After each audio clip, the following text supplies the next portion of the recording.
So I know some people here that met Carroll Shelby personally, right? I think one of them's on the phone back there. But at any rate, a lot of people have met Carroll, and I was very blessed to be able to work with Carroll the last 16 years of his life.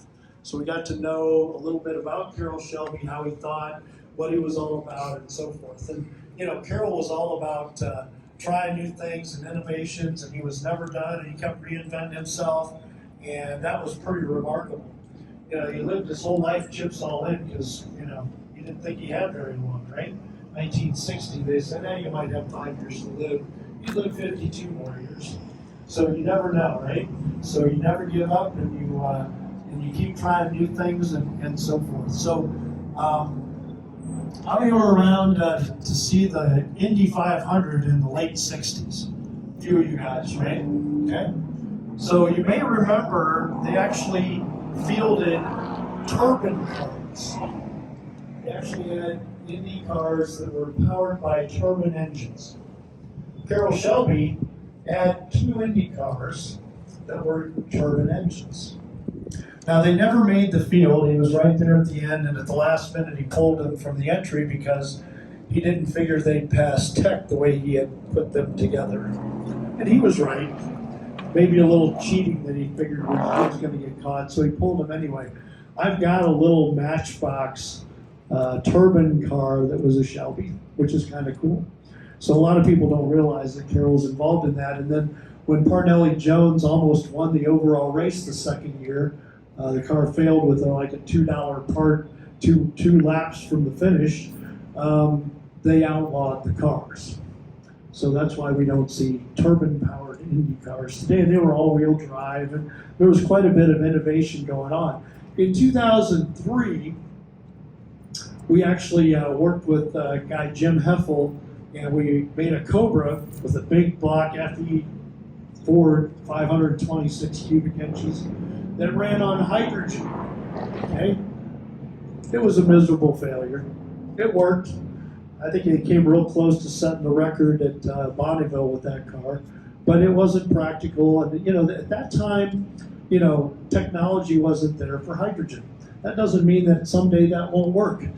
And Carroll Shelby was right there, and he was all about it. For me, it made about 30% less horsepower than a gasoline V8. So what good is that, right?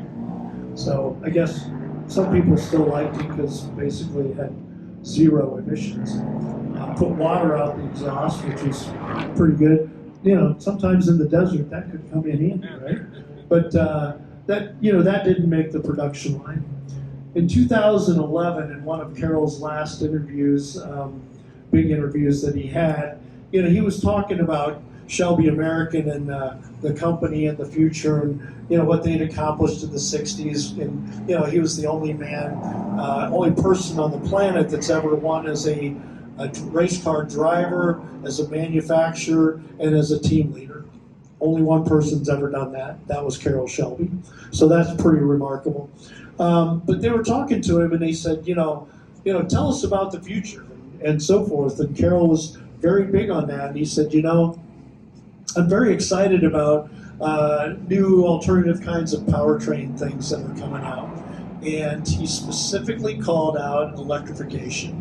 And he said, it'll be interesting to see how that evolves and where it'll go. And unfortunately, at 88 years old, I probably won't be around to see where that really goes. It's the reality of life. But, that was Carroll Shelby, and he was all about trying new things and innovation, which brings us to this car. So when the Mach-E came out, we looked at it and we knew that Carroll Shelby would be all about doing an electric car. And what better thing to do than to start with the platform that the Ford guys have put out and the Ford engineers worked so hard on. We also knew that they were having a little struggle with the Mustang moniker with that, and so we wanted to make sure that whatever we did was going to be functional, and it would also help it look even more like a Mustang. So if you look at the nose piece, it's got a little piece in front of the hood, wrap around. It's much more like that car. Then functionally, though, we wanted it to celebrate some of our heritage. And if you look at a GT40, if you look at the Shelby Daytona Coupe, if you look at the Shelby Series 1, air comes in through the nose, goes through the radiator, and then it goes out and over the hood. What? Electric car with a radiator? Yeah, they all got radiators, and they've got radiators because you need to keep motors cool, batteries cool, cabling cool. So this has a radiator located right here, like the ICE cars do, right? So ICE is internal combustion engines, and this thing feeds that air through, gives you a lot of good airflow, and instead of it having instability at high speed, this helps keep the front end on the ground, gives you some real performance attributes that we wanted to see. We're still developing powertrain with these cars and to help with the Ford engineers. We're learning at Shelby about electrification too. We certainly don't pretend to know what we need to know and what to move things into the future, but the Ford guys have been great in sharing information. In doing so also, we look at, tire packages and so forth. We got some really badass Michelins on it.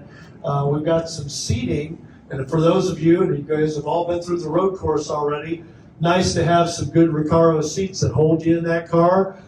That's what we have in here too. So we've upgraded those seats and so forth so that we've got, some Recaros with our vendor partners too. So this also, the materials we wanted to do was to take a little bit of weight out of this car. So graphene infused carbon fiber in the fenders, the hood, and the front fascia. So once again, celebrating some innovation and so forth, that we want to continue to have you guys know that we got our foot flat on the floor at Shelby American. Jim?